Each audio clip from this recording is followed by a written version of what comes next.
I was the girl in school who didn't smoke and didn't drink and didn't swear. She hasn't been in rehab. She hasn't been in and out of drugs or alcohol. You know, she had no skeletons in her closet. Everyone's bland. You gotta be bland. That's the number one priority. Shake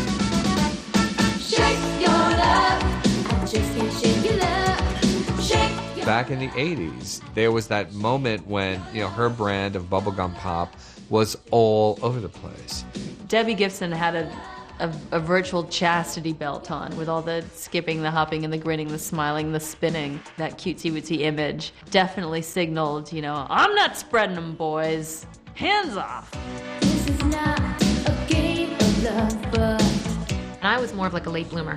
I was an unsophisticated teenager. My appeal was that I was relatable, was that people could go to their local mall and imitate my look. She was really comfortable performing in her jeans and sneakers. And I had to fight like the devil to let that happen because that wasn't what everybody wanted for her. It was really not what they thought the market wanted, when in fact, the kids really connected with her. I get lost in your eyes. Fending off Hasselhoff clones, legging-clad mall-rat Debbie was the female Amadeus of the 80s. Well, she sort of violates the rules of pop in a way, Deborah Gibson. You wouldn't call her like, you know, a cutting-edge fashion person.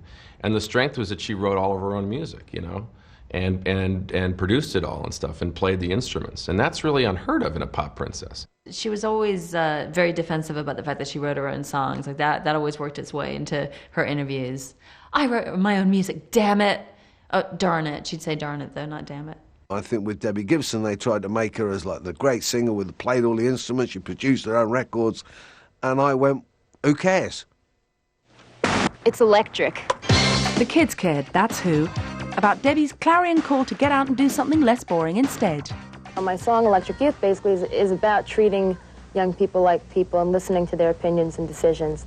And so that definitely all ties in. I felt like I wanted to be not only an artist, but kind of a motivational speaker for kids. You know, I really felt like that was my role in life. How hilarious is that, you know? Empowerment. Empowerment in a questionable hat and, what were they, jodhpurs or something?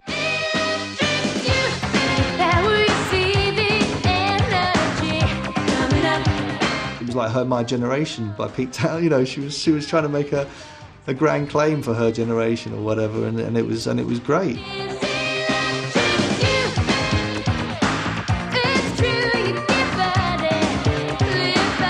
In Electric Youth, I mean, I remember there was kind of her little essay on the back of that album where she said in the 60s, young people were idealistic and wanted to change the world, and that's what this song is about. And I'm sure, you know, lots of 10-year-olds, and I don't think it gets older than 10 years old, read that and really thought, wow.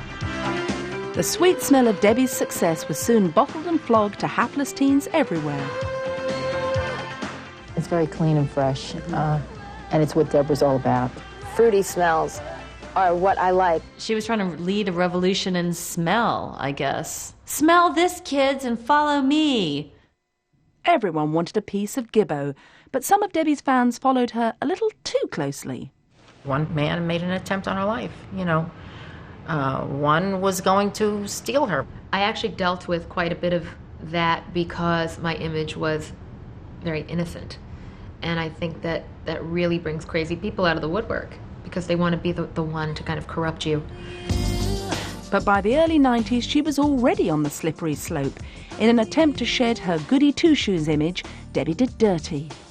Her later attempts to sort of sexualize her image, you know, maybe came a little too late. And again, kind of violated what the people liked about her in the first place. People reacted in this really unnatural way. They reacted as if their little sister had lost her virginity. In a radical move, Debbie came to London and starred in the West End production of Grease, teaming up with cheeky ex-Neighbours funster Craig McLachlan. After Grease, Gibber returned to Broadway and the pop wilderness.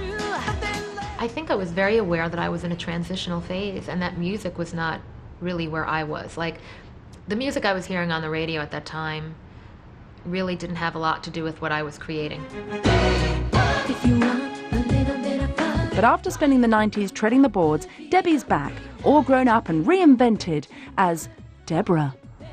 She's turned out quite well, I have to say. She looks like Britney's older sister now. I would hate to be a teen artist right now because I think that pressure is immense. Where do you go when you start out that sexual, that young? So I would hate to be Britney or Christina right now.